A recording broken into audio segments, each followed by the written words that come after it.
Hábitos de pessoas bem resolvidas com o nosso amigo Max Santana. Vamos dar uma olhada, vamos aprender um pouco com o Max, vamos trocar uma ideia? Hábitos de pessoas bem resolvidas, parte 1. Primeiro hábito, elas não explicam demais as suas decisões. Pessoas bem resolvidas não sentem a necessidade de convencer o outro das suas decisões. Elas comunicam e não justificam. Excesso de explicação demonstra muito mais uma imaturidade, uma falta de segurança na hora de comunicar. Segundo hábito, não vivem reagindo a tudo. Nem toda mensagem precisa de uma resposta imediata. Nem toda provocação merece a sua atenção. Pessoas bem-sucedidas desenvolvem todos os dias o seu controle emocional. Vamos fazer uma anotação do que ele falar aqui, botar numa tabela? Deixa eu pegar aqui um Excel, calma aí. Não se justifica demais, qual é o outro aqui? O que é mais importante dessas coisas? Em vez de nota, tentar botar numa ordem de importância. Por quê? Sabe por quê? Porque eu tenho a impressão de que tem algumas coisas que, cara, tem um quê cultural tão forte, que se você se preocupa demais, você acaba tomando no... acaba se ferrando um pouco. Com talento. Terceiro hábito, elas escolhem o ambiente antes mesmo de traçar o plano. Pessoas bem-sucedidas sabem muito bem que a sua disciplina cai drasticamente no ambiente errado. Elas preferem mudar de contexto ao invés de lutar contra ele. Quem cuida do ambiente protege a sua própria identidade. Hábitos de pessoas bem resolvidas. Isso foi legal, né? Escolher um ambiente que você vai estar para a partir disso você, né, fazer a sua boa dentro do ambiente. No fundo é saber onde você vai estar, que é meio que saber ler o ambiente também, né? Que você consegue controlar e baseado no que você pensa em fazer, né? Nos seus objetivos e tudo mais. Bota nota e depois organiza, é verdade. Daí eu não preciso ficar copiando e colando pra cima e pra baixo, né? Essa foi a primeira parte. Vamos escutar a segunda. São algumas partes, são alguns hábitos maneiros, inclusive. De início, né, eu acho o seguinte, ó, a gente tem de início 3 hábitos que eu acho interessantes de trocar uma ideia, né? Não se justificar demais, que é uma coisa muito brasileira, se justificar bastante, né? Brasileiro, eu digo assim, é muito elemento cultural. Você precisar se justificar muito, porque caso contrário a pessoa vai se sentir ofendida, caso contrário você é o arrogantão que se acha, né? Por isso que não se sujeita a dar explicações. Se controlar emocionalmente, que muitas vezes é visto como ser falso, inclusive, e escolher o lugar em que você vai estar, que isso daqui eu acho que é uma coisa super válida, né? Tipo assim, realmente super válida. Não sei o que vocês acham. Eu acho realmente super válida. Hábitos de pessoas bem resolvidas, parte 2. Primeiro hábito, sabem dizer não sem criar inimigos. Pessoas bem resolvidas não precisam se explicar demais. Não atacam, muito menos fogem da situação. Elas sabem que limites bem colocados preservam as relações que elas constroem. Segundo hábito, elas não terceirizam as suas responsabilidades emocionais. Sabe dizer não sem fazer inimigos é tipo assim, sabe não ser um escrotauro. Não culpam o outro pelo que sentem, não dizem que não fizeram algo quando realmente São fizeram, muito responsáveis. menos colocam culpados pelas suas ações. Elas entendem que a maturidade vem de autorregulação. E saiba que emoção sentida é totalmente diferente do que uma emoção despejada na situação. Terceiro hábito, elas encerram ciclos sem espetáculo. Não fazem anúncios dramáticos, apenas mudam seu comportamento. Muitas vezes um silêncio consistente diz muito mais do que um discurso muito bem elaborado. Hábitos de Tem senso de responsabilidade. Sabem ir embora sem fazer aviso. É meio que isso, né? Encerrar ciclos. Encerrar ciclos é um jeito de dizer vazar, ir embora. Não é tipo isso? Ó, por enquanto, assim, eu tendo a entender que de um ponto de vista, assim, de se encaixar meio que culturalmente e socialmente ao mesmo tempo, ter um desenvolvimento da tua vida mesmo no lugar, esse escolher o lugar em que você vai estar, eu tendo a considerar uma coisa muito forte, hein? Muito, muito número 1. E senso de responsabilidade muito número 2. Muito número 2. Não sei o que vocês acham, assim, eu tenho a impressão de que o que é mais importante ao mesmo tempo, fácil de se fazer, é escolher o lugar em que a gente vai estar. É claro, tem muito lugar que você não pode escolher, né? Evidente. Só que daqueles que você pode, ter noção de que você pode e saber se colocar ou se retirar deles, me parece ser, assim, essencial. Depende da pessoa que vai ouvir esse não, porque já teve familiar que ficou bravo porque eu não tinha dinheiro pra emprestar. Esse é o lance, né? Saber dizer não sem fazer inimigos, mas depende se a pessoa tá afim de ser inimiga também, né?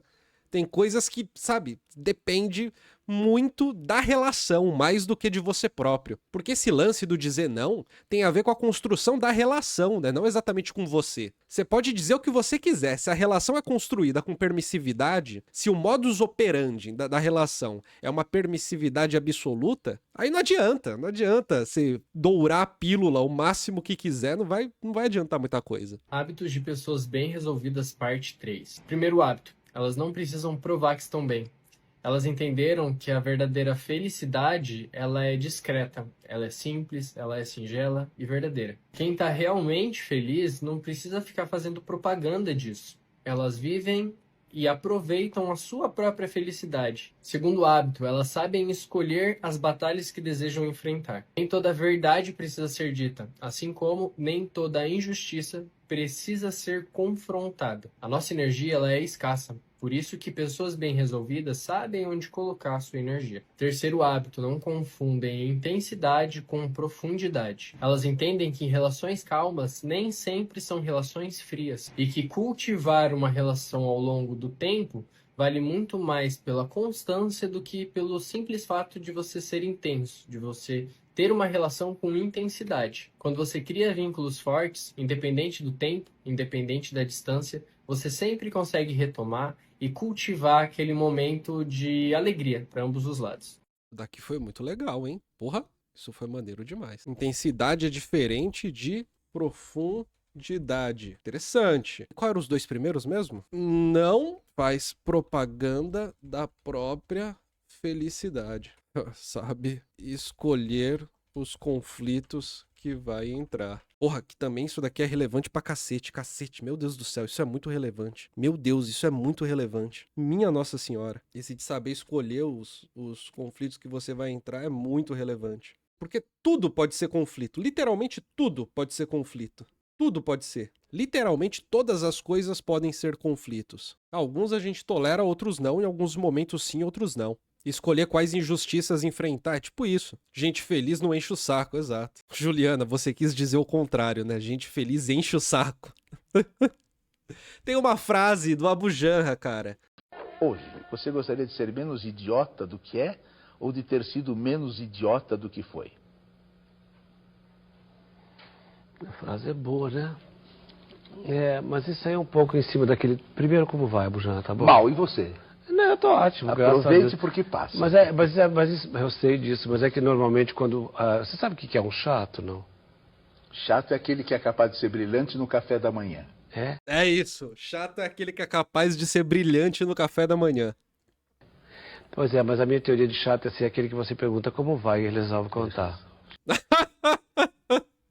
Ai, que inferno, né? Conta a história da vida. Pois então, e por que você fala, tá bem? Tá ótimo, então não estou bem, acabou, pronto. Agora, o porquê de tudo isso, né? Nem pensar. É isso. Vamos voltar. Consegue ser brilhante no café da manhã. Hábitos de pessoas bem resolvidas, parte 4. Primeiro hábito. Não negociam seus valores por conveniência. Elas preferem perder oportunidades do que negociar com a sua própria identidade. Isso daqui também é muito difícil, né? Principalmente quando se trata de emprego, cara. Putz, nossa, quando se trata de emprego é muito complicado. É muito complicado. Quando se trata de emprego, muitas vezes você vai acabar cagando pros seus valores porque você precisa ter um salário, né? Sei lá, tem que comprar comida, pagar o aluguel, ter uma criança dentro de casa. Muitas vezes acaba sendo necessário, por mais triste que seja. Sabem que muitas vezes escolher atalhos vai causar muito mais prejuízo no futuro do que bônus no presente. Além de que agir com os seus valores traz muito mais autoridade e coerência com cada um dos seus atos. Segundo hábito, não vivem no modo de autodefesa. Elas não interpretam tudo como um ataque, seja por comentário, seja por opinião ou até mesmo algo falado de outra pessoa. Elas de forma alguma se sentem ameaçadas por opiniões ou pensamentos diferentes dos seus. Não ficam sempre na defensiva. Cara, isso daqui também é uma parada... Eu não tô dizendo que não faça sentido. Não é sobre isso. Mas é que tem uma coisa. Tem uma coisa. Que é o seguinte. Às vezes esse ficar na defensiva tem muito mais a ver em como você aprendeu a lidar com as interações do cotidiano e a tentar prever o outro e também com o padrão de tentativa de prever o outro a partir das suas intenções e não dos seus atos, que faz com que qualquer coisa vire um veneno, tá querendo puxar meu tapete, etc e tal. O Thiago falou isso aqui, ó. Penso que gente assim não sabe lidar com ambiente sem conflito ou não conflituoso, já que ela viveu sempre em conflito e provavelmente só sabe lidar com o mundo dessa forma, como se fosse, né, um locus de conflito e impossibilidade da harmonia. É o tipo de gente que fala groselha o tempo todo e depois diz: ah não, pô, é que você não tá acostumado com um ambiente diversificado. Tipo assim, né? Preciso ser mais resolvido, vou me mudar e não explicar nada pra minha companheira. E não levam isso para o pessoal. Elas sabem diferenciar e analisar internamente se aquilo tem relação ou não. Terceiro hábito, sabem ficar sozinhas sem se sentirem abandonadas. Elas entendem que a solidão não é carência, e sim o melhor espaço para ela mesma se melhorar. Sabem que quem se sustenta sozinha tem a oportunidade de escolher com quem quer estar. E que a autonomia emocional é a verdadeira liberdade. Caceta, isso foi uma pedrada violenta. Nossa, violentíssima. Até o momento a gente tem isso, ó. Mais 3. Não negocia os próprios valores, não fica sempre na defensiva, sabe aproveitar a própria companhia. Esse saber aproveitar a própria companhia, eu acho que é uma coisa também essencial, porque você não precisa ser introspectivo, introvertido, mas você tem que saber lidar com momentos de introversão, de introspecção, né? Como é que você vai tomar uma decisão sem parar pra pensar nisso, não é? Como é que você vai tomar uma decisão sem você conseguir, de fato, lidar com a realidade de ter que tomar uma decisão? Aí tu me pega, né? Pô, não consegue tomar uma decisão, não consegue ficar quieto? Aí tu me pega bastante. Como é que faz? Pô, eu acho isso daqui muito necessário, muito importante. Mas provavelmente nos próximos vídeos ele vai falar sobre também saber lidar com a companhia dos outros, né? Que me parece essencial também para qualquer ser humano vivo. Hábitos de pessoas bem resolvidas, parte 5. Primeiro hábito. Elas não aceleram intimidade. Elas sabem que a confiança não vem da urgência e que o tempo revela o caráter melhor do que as próprias palavras. Então cuidado, porque se você tem essa pressa emocional para criar um vínculo, isso provavelmente pode gerar uma decepção em um curto prazo. Segundo hábito, elas não romantizam pessoas instáveis. Elas sabem muito bem que a falta de autocontrole é uma red flag muito escancarada. Carisma não compensa incoerência e intensidade não substitui a responsabilidade. Pessoas bem resolvidas já entenderam que a sua própria paz vale muito do que alguns bônus eventuais. Terceiro hábito, elas observam muito mais do que falam. Prestam atenção em padrões e não em promessas. Escutam comportamentos e tomam as suas próprias decisões. O ponto de maior percepção é que a coerência é a principal linguagem. Hábitos de pessoas bem resolvidas partem do que falam. Prestam atenção em alguns bônus eventuais. Terceiro hábito, elas observam muito mais do que falam. Esse não acelerar a intimidade é uma coisa, preciso dizer, é uma coisa que pessoalmente eu acho extremamente necessário. Mas extremamente necessário mesmo. Mas eu sei que isso não é um padrão. Eu tenho consciência que isso não é um padrão. Eu tenho consciência que muita gente acha, considera e de fato vive daquele jeito que assim, se a gente trocou um oi tudo bem, a gente já é amigo. A gente já precisa ter uma cumplicidade. E tem uma coisa que é assim, cumplicidade é eu sei que você sabe. E eu sei que você sabe que eu sei. Você sabe que eu sei. E você sabe que eu sei que você sabe. Cumplicidade é uma trama. Então a gente mal se conhece e já tem que ter uma trama entre nós. Eu entendo que isso acontece. Mas, pô, é difícil achar confortável, sinceramente, né? Eu tô virando paulistano. Já faz, o quê? 7 anos que eu moro aqui, 8 anos. Tô virando paulistano. Não dá pra suportar muita intimidade. Não dá, não tem como. Mas eu, particularmente, acho muito legal, mas eu não sei se é coisa de gente saudável. Entende o que eu quero dizer? Controle emocional é top 1, verdade. É possível ser coerente o tempo inteiro? Diz o Gol. Acho que não, né? Pelo contrário, né? Se a gente não é, se a gente devir, a coerência é um atributo que não faz sentido. Não pode morar junto depois do segundo encontro, diz a Rebeca. Olha. Acredito que não seja recomendado, mas a vontade que já deu, hein, por aí, meu Deus do céu. Nossa, a vontade. Controle emocional top 1, então também vou deixar aqui junto com escolher o lugar que você vai estar. Não romantizar pessoas instáveis. Putz, isso daqui eu acho também que é essencial demais, porque isso é aquela coisa de eu vou resolver. eu vou resolver. Eu vou salvar a vida desse ser humano aqui, vou resolver o que ele tem. Eu vou ser a pessoa que tá aqui, ó, guardando todos os conflitos nas costas. Vou dar um jeito e vou provar minha bondade, porque se eu não aguentar isso é porque eu não sou bom o bastante. Diria que a probabilidade maior é de não aguentar porque é treta, né? Muitas vezes é muito treta. Qualquer pessoa, se começa a ir num psicólogo, vai descobrir que é cheio de questões, né, gente? Todo mundo compreende isso, né?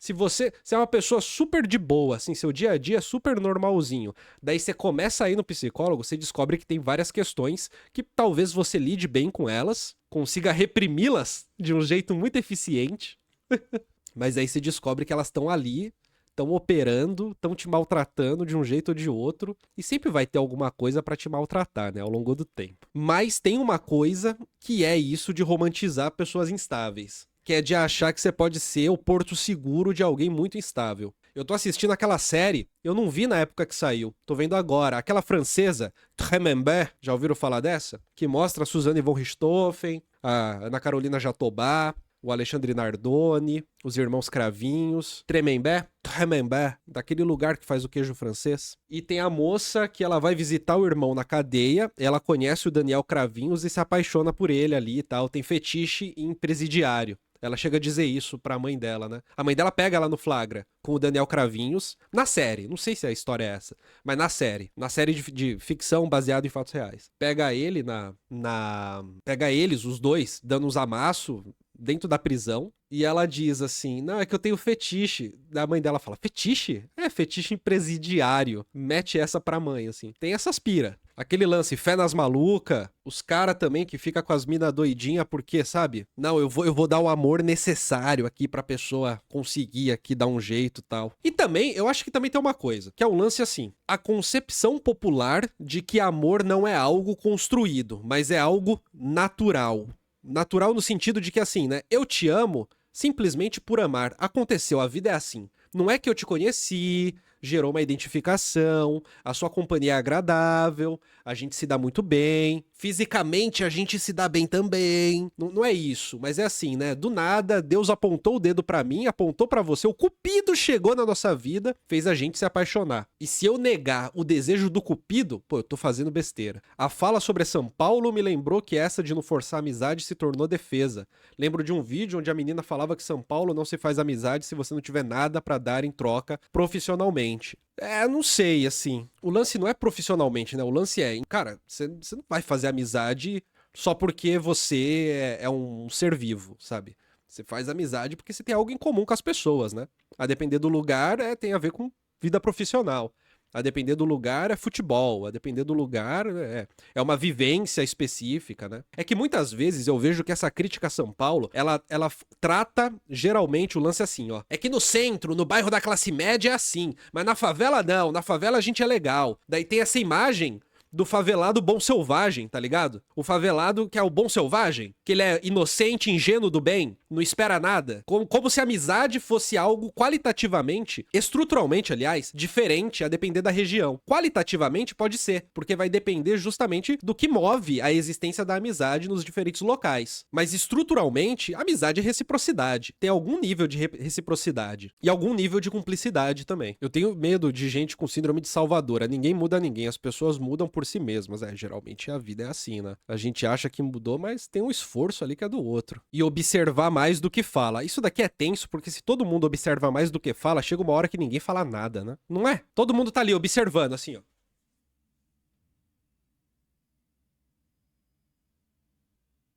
Você tá no encontro, um date.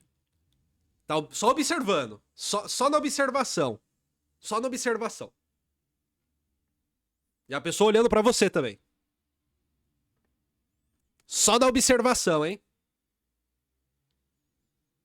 Tem vezes que falar é importante, né? E até porque, agora falando de um jeito sério aqui, né? Existem interações que elas não são feitas pro conteúdo valer mais do que a interação em si. Elas são feitas só pra reprodução da própria interação. Tipo, sentar na mesa de bar e falar merda. Sentar na mesa de bar e falar groselha é uma coisa que o conteúdo importa muito menos. O que importa mais é a manutenção. O que importa mais é a interação em si. Tem um nome pra isso, se eu não me engano é o Malinowski que fala sobre isso. Eu esqueci o nome. Que ele fala sobre as interações que acontecem acontecem sem ter ali um objetivo, tipo, super necessário. É uma parada mais... Ela tá acontecendo justamente pra celebrar o próprio acontecimento, entende? A interação acontece celebrando a sua própria realização. Ó, eu vou botar 4 aqui, não romantizar gente instável, porque eu acho que o círculo social que tá em torno da gente, para além da relação amorosa, ele envolve também uma seleção que a gente pode fazer. E mais do que isso, né? Quando a gente olha pras pessoas que a gente é obrigado a conviver, eu acho que romantizar é aquelas coisas de assim, né? Essa pessoa é assim porque o passado dela é muito ruim, então sabe como é, tem que aguentar. Olha, passado todo mundo tem, tá ligado? Desde o mais racista ao menos racista, todo mundo tem passado. Desde o mais sofredor ao menos sofredor, todo mundo tem passado. Mas aí é legal que, né, a vida tá acontecendo no presente. E é o presente que a gente tá sentindo, né? Que a gente tá vivendo. Hábitos de pessoas bem resolvidas, parte 6. Primeiro hábito, elas não tentam convencer quem já decidiu não querer entender. Elas sabem que você tentar se explicar demais é muito mais um pedido por validação. Em sua maioria, pessoas bem resolvidas observam muito mais as atitudes do que as próprias palavras. Se a conversa começa a ficar muito desgastante, elas vão facilmente embora. Segundo hábito, elas tratam o desconforto como um sinal, não como um perigo. Tem até aquela frase, encontre conforto no desconforto.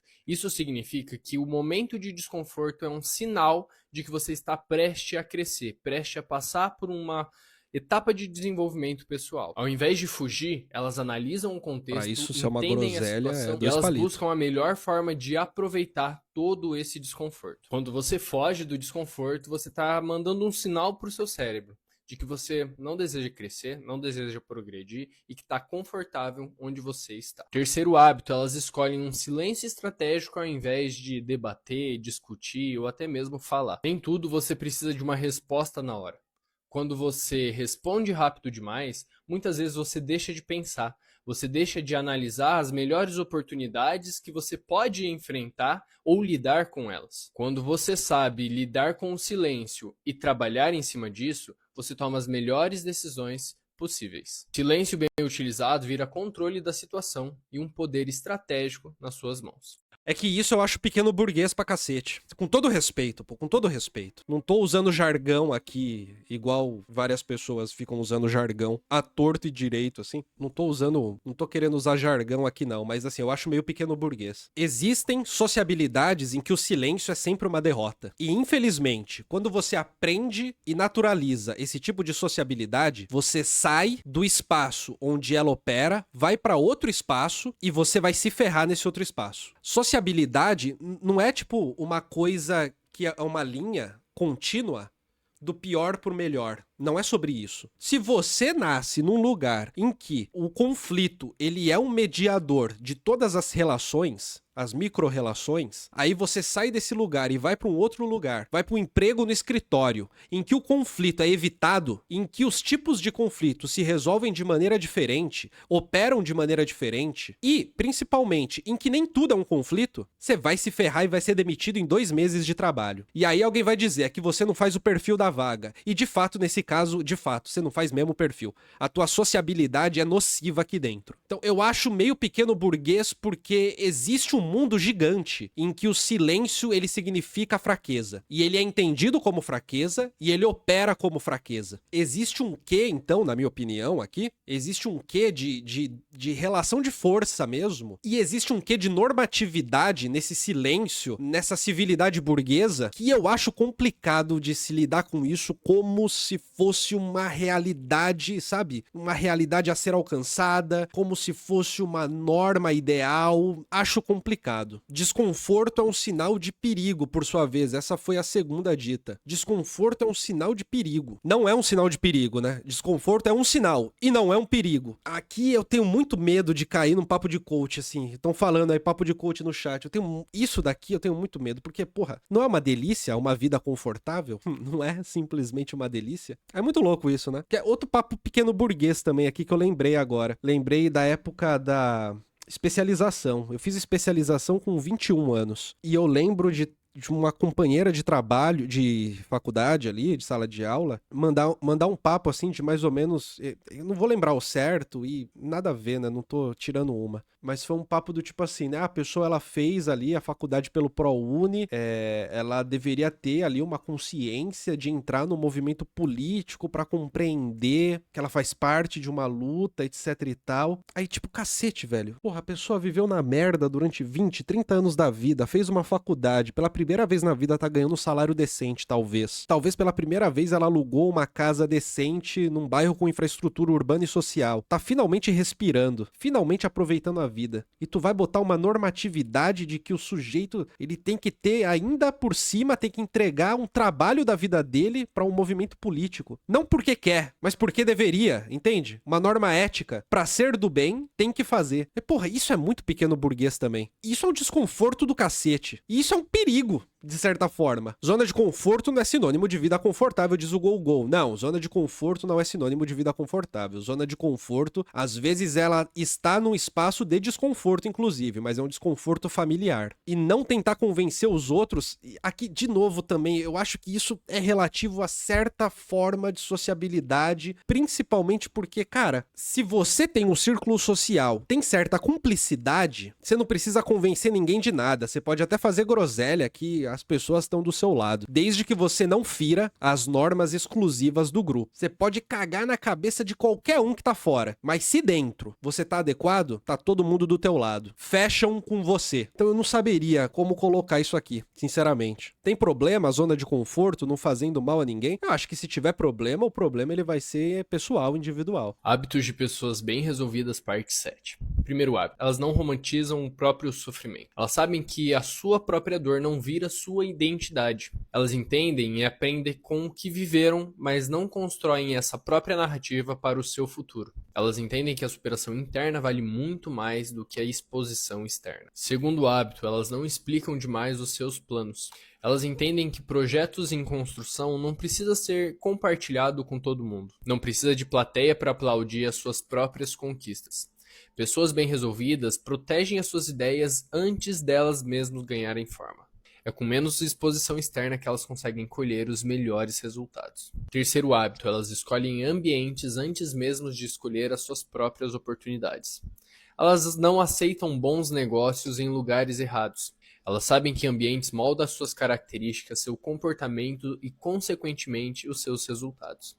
Elas preferem crescer... Porra, Max, você repetiu, cara, um dos hábitos, pô. Repetiu 2, talvez. Não romantiza sofrimento, isso eu acho relevantíssimo. Isso eu acho relevantíssimo. Nossa, isso eu acho relevantíssimo. A gente vive numa cultura em que o sofrimento é uma parada que muitas vezes é entendido como virtude. O vídeo que eu fiz sobre identidade de pobre, o que os autores do artigo que eu trouxe para embasar o vídeo, o que eles colocam é como que a identidade católica do pobre coloca sofrimento como virtude e sacrifício como virtude também. E, cara, na moral, assim, não é virtude. É sintoma de desigualdade só. É ideologia. Não explicam demais. Aqui eu acho que tem muito a ver com você saber escolher o seu círculo social, né? Eu acho que tem muito a ver. Acho que tem muita coisa a ver com isso, né? Escolhe o ambiente antes das oportunidades é o que tava lá em cima também, que acho bem relevante, mas foi repetido. É que ele não tá fazendo uma planilha, diz a Rebeca. É, tem esse detalhe. Hábitos de pessoas bem resolvidas, parte 8. Primeiro hábito, elas não terceirizam decisões importantes. Pessoas bem resolvidas ouvem conselhos, mas não dependem sua vida de opinião alheia. Sabem que é ela mesma quem vai pagar pelo preço de suas decisões,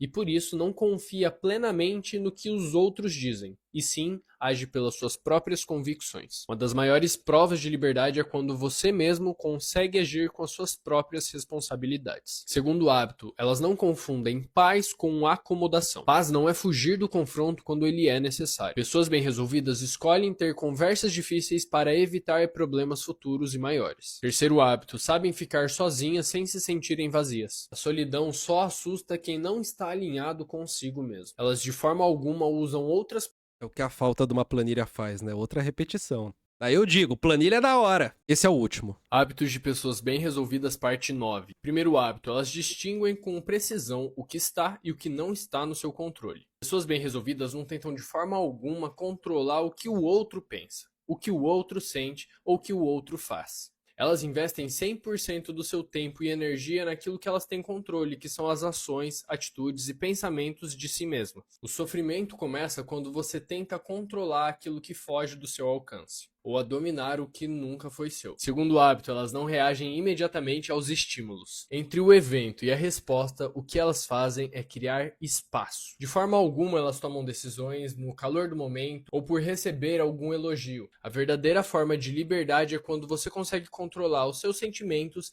independente das reações que o mundo der para você. Terceiro hábito, elas tratam desejos como algo a ser educado. Nem todo desejo vira ordem e nem todo sentimento vira uma ação. Elas se perguntam frequentemente se aquilo que elas estão fazendo vão fortalecer ou destruir sua própria natureza. Quem governa seus próprios impulsos não é facilmente manipulado. Obrigado, Max. Obrigado, Max Santana. Distingue o que está no controle e o que não está, não reage imediatamente e trata desejo como algo a ser educado. Nossa, isso daqui eu acho relevantíssimo, principalmente numa sociedade do consumo. Pelo amor de Deus. Pelo amor de Deus, principalmente numa sociedade do consumo. Porque o desejo, ele parece ser um imperativo, né? E o desejo, ele é um imperativo. A gente é um sujeito, a gente é ser desejante. Mas o lance é, o objeto concreto do desejo não necessariamente é o imperativo. O imperativo é o desejo. O objeto concreto do desejo é passageiro. Saber lidar com essa necessidade, né, de vê-lo como passageiro me parece ser super relevante. E ó, falando sério aqui agora, sem boberice. Cara, isso ficou uma lista grandona. Dá pra ler tudo aqui? Não se justifica demais. Pô, eu acho que isso é muito normativo, porque vai depender muito do contexto. Controle emocional, top. Me parece ser relevante ter isso pra não ser uma criança grande. Escolher o lugar em que você vai estar. Ler o ambiente, ter noção dos ambientes. Me parece top também. Saber dizer não sem fazer inimigos. Às vezes as pessoas querem ser inimigas. É complicado isso. É complicado isso. Ter senso de responsabilidade. Me parece essencial pra gente ser adulto, né? Pra gente ser grandinho. Saber ir embora sem precisar fazer aviso. Sem dar aviso, sem anunciar. Saber encerrar ciclos. Acho relevante também, mas não sei se entraria nos tops da vida. Não faz propaganda da própria felicidade. Acho relevante também, mas ao mesmo tempo eu fico pensando assim, o quão legal é você poder compartilhar sua felicidade para de fato receber um sorriso, para de fato ter essa felicidade compartilhada com quem você tá. Essa coisa humana de você compartilhar experiências, né? Porque nem tudo é uma competição, nem tudo é uma disputa, nem tudo necessariamente é uma competição, é uma disputa e tudo mais. Saber escolher os conflitos que vai entrar, isso eu acho bem relevante. Não sei vocês, mas isso eu acho bem relevante, porque a gente vai ter que engolir sapo ao longo da vida. Saber que intensidade é diferente de profundidade, também acho relevante, mas acho que é mais pessoal eu achar isso relevante. Não sei o que vocês acham disso. Não negociar os próprios valores. A depender da esfera da vida, sempre vai ser negociado, né? Você sempre vai quebrar os seus próprios valores para sobreviver, infelizmente. Não fica sempre na defensiva. Acho essencial, mas ao mesmo tempo, eu sinceramente acho que tem ambientes que eles são corroídos pelo conflito. Se você não fica na defensiva, você é o trouxa. E não me parece ser tão incomum assim a existência desses ambientes. Saber aproveitar a própria companhia. Me parece essencial também, né? Pra ter uma vida decente até quando você tá na companhia dos outros. Não acelerar a intimidade. Eu adoro isso. Quanto mais paulistano eu fico, mais eu gosto disso. Mas tenho certeza absoluta de que não funciona do mesmo jeito em todo lugar. Não romantiza pessoas instáveis. Isso eu acho essencial universalmente. Eu acho essencial no planeta inteiro. Me parece essencialíssimo. Observa mais do que fala. Aí é o paradigma do date de observadores, né? Cada um caladinho na sua, um olhando pra cara do outro, esperando o outro falar pra poder observar. Não é que eu sou a ótima pessoa pra escutar. Eu escuto muito bem. Ah, eu também escuto muito bem. Então vamos escutar? Vamos escutar. Não tenta convencer as pessoas das situações, do próprio ponto, das coisas. Tudo bem. Enfim, ok.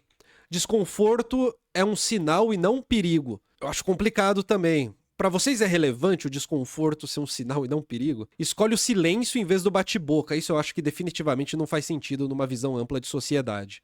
Sim, existem lugares em que o silêncio é fraqueza. E acabou. Não romantizam sofrimento. Isso eu acho essencial pra qualquer um sair do sofrimento. Pra qualquer um sair do perrengue. Vida de perrengue não é maneira. Não explicam demais.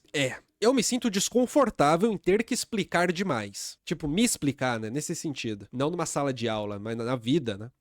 Nesse sentido. Mas eu não sei se não se explicar demais tipo, de fato um mérito ou se é só uma característica, né? No fundo. Escolhem ambientes antes das oportunidades, esse era o repetido. Tomam suas próprias decisões e não deixa para outros tomarem. Acho essencial também. Putz, eu acho essencial, até para ser responsável pela própria vida. Não confundem paz com acomodação. Eu não saberia como lidar com esse hábito. Como lidar conceitualmente com ele.